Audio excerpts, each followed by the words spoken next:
only kicked him in the ribs. I didn't shoot him. No, that's right.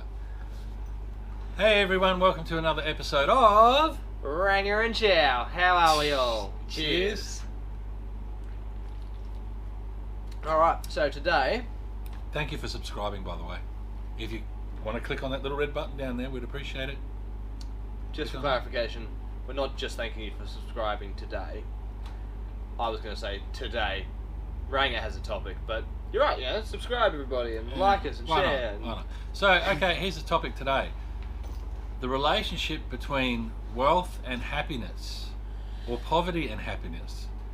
The relationship or the correlation? The correlation, I think, is the word we're looking for, and that's a big word, mate. No, I'm right? pretty impressed. It didn't flow out of your Can you mouth spell as well. that? So, yeah, sure. So, as an example, I mean, I've travelled through Asia a lot, quite extensively, and I've noticed one thing, particularly in places like Vietnam and Thailand and Laos. They seem to be poor and living in like these little sheds, but they're actually really happy people. They don't have big flashy TVs. They've got like a little TV there sometimes. Yeah, maybe. Yeah, there's a little communal TV that the whole little But village it's is watching dinner time in the and the corner. whole family gets together. They all sit down. They're all really happy. Everyone's enjoying themselves, and there's no complaints about how they live. Oh, how bad your day was at work, or yeah, the traffic was terrible. No, they don't have any of that nonsense. And then you look at Western society where we have cars, washing machines, dishwashers, aircon, big screen TVs, all that stuff. All the shit that we don't really need, that we pay huge money for, and finances like big house. You got to have a house with 4 bedrooms. Why do you need a house with 4 bedrooms? You only have one child.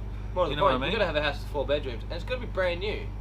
You can get the same thing for half the price. Oh, and you've got No, it's got to be brand new because yeah. my friend has a brand new house, so I Exactly. have to have a brand new house. It's Kitchen's got to be better than brand his. new. Oh my god, did you see the size of his pool? Mine's twice as big. So in Western society, we've got this driving force pushing us into massive debt to acquire things that we don't particularly like, to impress people we don't really care about.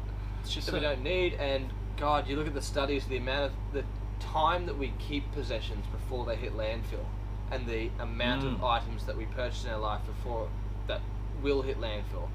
The amount You of know stuff that we buy and go and we need, I must have this new camera, and then you get it, and then in 6 months' time there's a new camera, and you I was don't really gonna use that say, one anymore. Dude, that is exactly the same with mobile phones.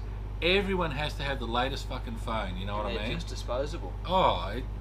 They do. It's why? I need the iPhone 12. Why do you need the iPhone 12? Oh, it's got a better camera on it. Yeah, and I've look, seen the camera on an iPhone 11, and it's bloody good. I don't know why you needed another one better than that. there is an argument for things like phones of they're made to last very short terms now.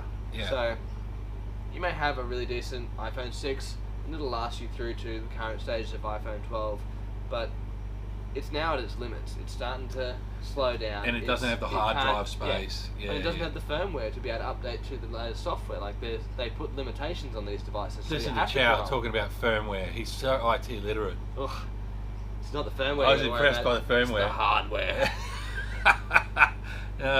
Chow, you are brilliant. I know.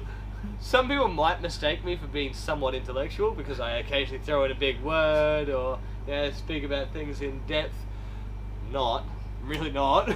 But that's It's a because lie. there's a difference between education and intelligence. Now you, my friend, are intelligent. You're a sharp, in touch, switched on person. So And not only that, everything you hear goes into your head and you process it and then you save it and then you file it. But everything that goes into my head, I go, I might need that one day. I'll file that away in the junk bin with slow recall. next to your Rogaine. And the funny thing is, people like to be seen to be very smart or intelligent or whatever, and then they'll start arguing things that they have no idea about because they don't want to be out of the conversation. They need to be part of it. Yeah. Me, I will stay dead silent. If I don't know what you're talking about, I'll interject every now and then, but I won't make a bold statement. I'll never say, you must turn left in 100 meters, if I don't friggin' know. But if it's something I know about, you'll hear me the most vocal person in the room. But getting back to our original topic, We had a topic? We did deviate a little bit. You're a deviant. Big screen TVs are a thing that confuses me because Yeah, I can how big do you need your porn to be? I can understand having a 60-inch TV. It is impressive, and yes, it's nice to watch. But I've got friends. 70-inch. I've got a 70-inch too, but I didn't actually buy mine. I sued the company for mine. So there's a long story. I bought a TV, a small one, a 50-inch TV, and it kept blowing up. And in the end, they said to me, "No, your problem." So I sued them, and they turned around to me and they went, "Oh, we're really, really sorry. We're sorry, mate. This is your problem. Here's your big 70-inch TV. Please forgive us." And I said, "That'll do just fine." Here's a TV that won't blow up. We know the other ones are shit, but is this one that's good? A friend of mine's got an 82-inch TV. Yeah. I mean, the thing is huge, and I just don't understand why people need TVs this big. Again, it's a Western society thing where I'd love to say my brother has an X amount size TV, but I just know it's much bigger than mine, and he's got a lot of money. And we're just acquiring goods that we don't need. I'm saying these people that live in these other countries that we would refer to as developing countries are quite happy with what they've got, and I think there's something in that. And I think the key to it might just be Buddhism. Believe it or not. Look, I love the Buddhists. The Buddhist philosophy is so good, stuff right, isn't it? Just be good to people, and karma will take care of itself. You know? That old homage of treat people how you want to be treated would be great if people actually live by it. But you've got all these people these days that are offended by everything, but then they'll go and attack people. That's like the Sikhs in India. It's the same philosophy. Be nice to people, be kind, look after your fellow man and woman. You know, that's it. We're all here for the same purpose. We want to live. We want to be happy. We want to enjoy our life. Absolutely. But you're right. Does a bigger TV make you enjoy your life more? Do you enjoy your time with your family? Do you enjoy running around with your dogs out in the park because you've got a really nice house with a big swimming pool? No, not at all. It's nice to have nice things, but it doesn't really affect your overall happiness. And on that note, we've got to call it, guys. We've got a little bit over time today. It was a good conversation.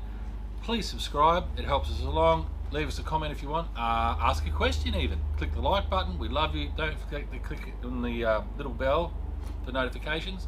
And we'll talk to you guys later. Thank you very much for watching. But if we haven't said it before, we really appreciate you coming along for the ride. Drink plenty. Mm. Cheers. Cheers. Thank you, guys.